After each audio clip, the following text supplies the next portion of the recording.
How to write a winning offer.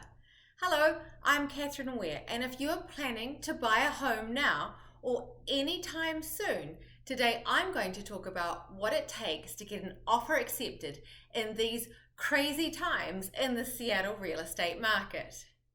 Now, unless you've been living under a rock, I'm sure that you've heard that the Seattle market is a strongly seller's market with multiple offers on almost every property that goes on the market.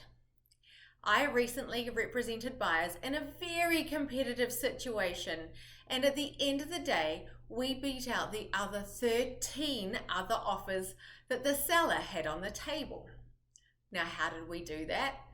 The first thing I like to do is set buyer expectations. In this market, it's just so important, and I like to let my clients know and see for themselves just how competitive the Seattle real estate market really is.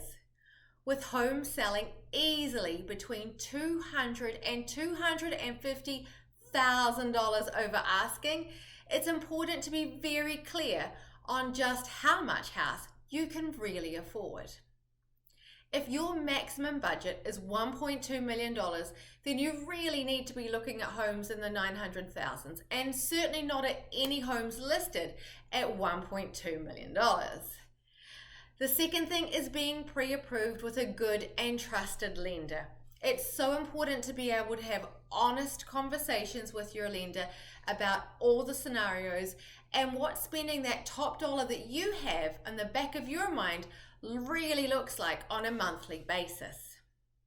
The next thing to think about is making your earnest money non-refundable. As a buyer in Washington State, when you get mutual agreement, you put between 2 to 3% of the home price into an escrow account as a good faith money. And if you fail on one of your contingencies, then you as a buyer get that earnest money back. To win in this market, you need to make your earnest money around 8 or 9 or more % of the purchase price and release it immediately to the seller. It shows that you are in it to win it and close on the property, whatever comes up. Waiving inspections. I know this is a tough one, but if the house you love does not have an inspection completed by the seller, then you as a buyer want to get into the house ASAP and do your own inspection before you write an offer to buy it. This is so you know exactly what you are buying and how much you want to pay for it if there are repairs or any work that needs to be done after closing. Escalation clauses. Yeah, everybody hates them, but in this market, you have to have them or write an offer at your best guess above asking.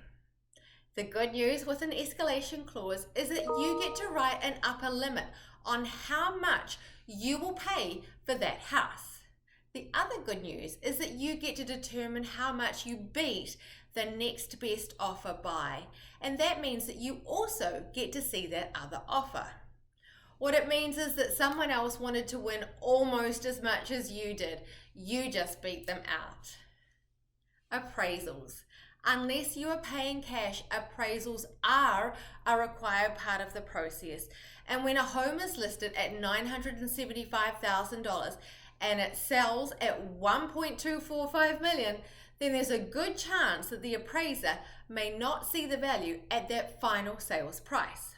If the appraiser does not see the home as being worth that 1.245 number, and an appraisal is still part of the contract, this leaves the buyer some price negotiation power over a seller. In this market, a seller doesn't want to see that at all. So if you want to win the offer on the house, you have to waive that part of the contract. And you have to demonstrate that you have the additional funds to make up any potential difference between the sales price and the appraised price. And this is how writing a winning contract is written. Even then, that's still not enough. I've written great contracts and certainly not at the highest price, and my buyers have won. Why is that? Not only are all the terms of the contract very important and the way everything is written vital, but there is one last factor that helps. Communication. I call the listing agent.